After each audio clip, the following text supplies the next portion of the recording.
My wife is so paranoid, she can't have an orgasm unless the door is locked. I was like, come on, let me in.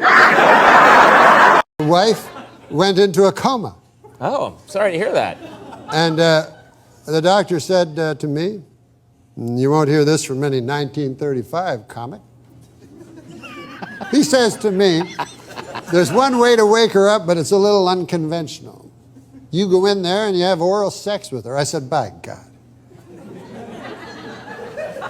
He says, I've seen it work. I said, well, I'm willing to try.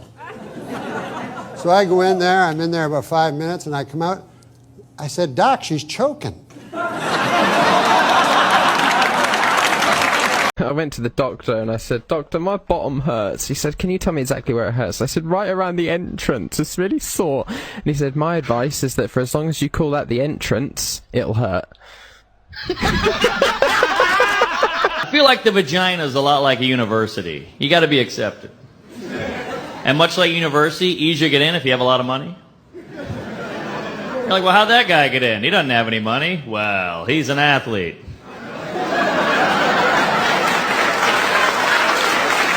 Could you please show me your tits again? I wasn't quite done looking at them. I'd like to get a mental picture now, so I can remember them a little while. When I think of you, I'll think of them. My favorite set there's ever been. When I get home, they'll be in my hands. Could you please show me your tits again? A man that's been married for over 35 years gets to say stuff to his wife that a man who's only been married for a couple of years will get his teeth knocked out. Perfect example, we're down at my dad's last year. It's a perfect family day, right? My dad is working the hamburger grill and smoking. His wife sees this and starts to go, I can't believe you're smoking in front of these brand new grandbabies. This is the most magical time of your life. You work 35 years to retire. This is how you want to spend it, taking 7 minutes of time off your life, not to mention the questions you're putting in the air for these children. You have any idea how selfish you are? He doesn't even flinch. Stands there like an admiral. Keeps working the burgers. He lets her get it all out. And then he looks at her and goes, see? That's why nobody likes you. Hey honey, have you gained some weight in your rear end? The dress you wear reminds me of my old girlfriend.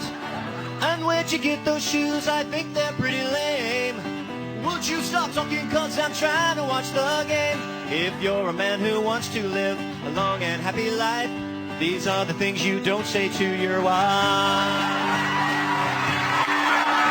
A female is designed by God to receive. And whatever she receives, she incubates, multiplies it, and gives it back to the male. She was built to do that. So whatever you give a woman, she'll receive it, multiply it, and give it back to you. Whatever you give a woman, are you listening, brothers? She'll never give you back what you gave her. She'll multiply it first. She's designed that way. If you give a woman a sperm, you'll never get a sperm back. She'll multiply it and give you a baby. If you give her a house, she'll multiply it and give you a home. If you give her groceries, she'll give you a meal. If you give her frustration, she'll multiply it.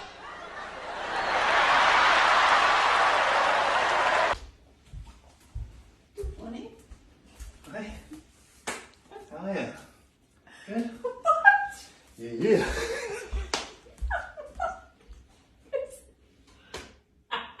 Women talk in circles.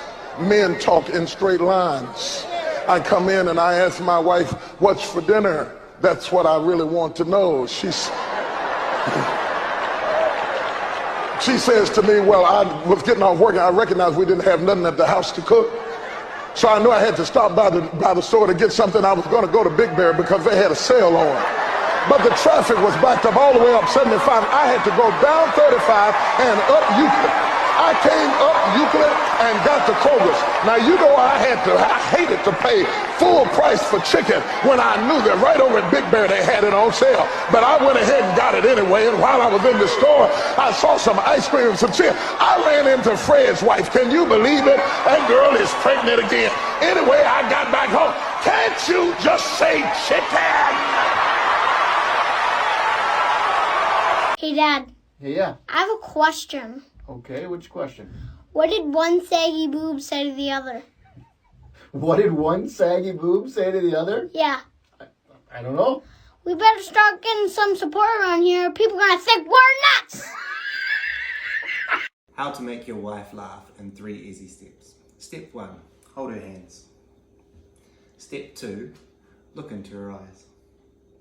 Step 3, tell her, I am the man of the house.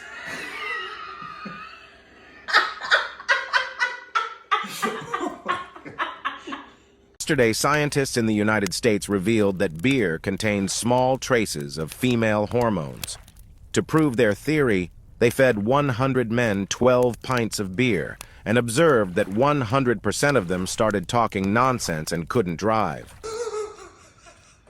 Officer, my wife is missing. She went out yesterday and she hasn't come home. Okay, what's her height? I'm not sure. Maybe around 5'6". Okay, weight? I don't know. Not slim, not big. Colour of eyes? Sort of blue, I think. I never really noticed. What's the colour of her hair? Well, that changes all the time depending on what hairdresser she goes to. What clothes was she wearing when you last saw her? Could have been a red dress, maybe a blue one. I don't know exactly. When she left to go somewhere, did she go by car? Yeah, she did. And what is the make of that car? It's a high-performance 560 horsepower Audi in a very specific grey silver metallic paint. It has 8-speed pedal shift automatic transmission and a 6.35 litre V12 engine, generating at least 560 horsepower. It has a Z51 super performance package, larger than normal alloy wheels, GT bucket seats, satellite navigation, and unfortunately, a little thin scratch on the front left door handle. Don't worry, sir. We'll find your car. To my ever-loving wife, during the last year, I have attempted to make love to you 365 times. I succeeded 36 times. This averages once every 10 days, and the following is a list of reasons why I did not succeed. It's too hot, 15 times. It's too cold, 3 times. I'm too tired, 19 times. It's too late, 16 times. It's too early, 9 times. Pretending to sleep, 35 times. I'm not in the mood, 21 times. Mind my hair, 28 times. Is that all you think about? 83 times. Life is like a penis. It's short, it hangs out, it's simple. And then a woman makes it hard. Ruth and I have sex almost every day in a week. Almost Monday, almost Tuesday. Once a man loves you, he no longer likes you usually. So I'm going to give you some advice, ladies, on how to keep your man liking you once he loves you, if that's possible. This is what I think. Men want to be alone, but we don't want to be by ourselves. Does that make sense at all? Meaning, really, look at this guy looking at his wife like, not you, sweetie, but sort of you, kinda. We want you somewhere, like, in the dwelling, just not here, like just like around the corner, in the vents. You can sit in the vent, I don't care if you want to watch me, but in the on the roof, anywhere, but just not in front of me. Have a kid. That's what everyone says. Have a kid. When are you going to have a kid? You know why people have kids? Because they're easy to make. You have sex, that's it. That's why people have them. I wonder how many people would have kids if it was hard to make a kid. What if the only way you got pregnant is both people ran a marathon?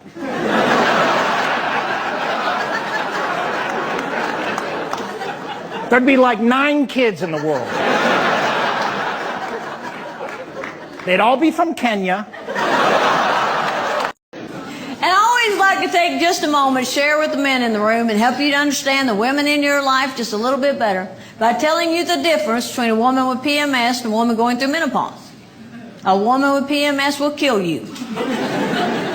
A woman going through menopause will force you to take your own life. So a woman once approaches me and asks me if I could find the perfect husband for her. Who's laughing, the men or the women? I say to her, I would love to, but you need to define to me who is the perfect husband. One woman's perfect husband is another woman's terrorist. She says, Rabbi Jacobson, for me, the perfect husband is someone who wakes up 5 o'clock in the morning, does his own laundry, exercises 2 hours a day, spends only 7 minutes on the web daily, sits in a library for a long time, is completely predictable, consistent, reliable, and I always know where he is. Cleans his own room.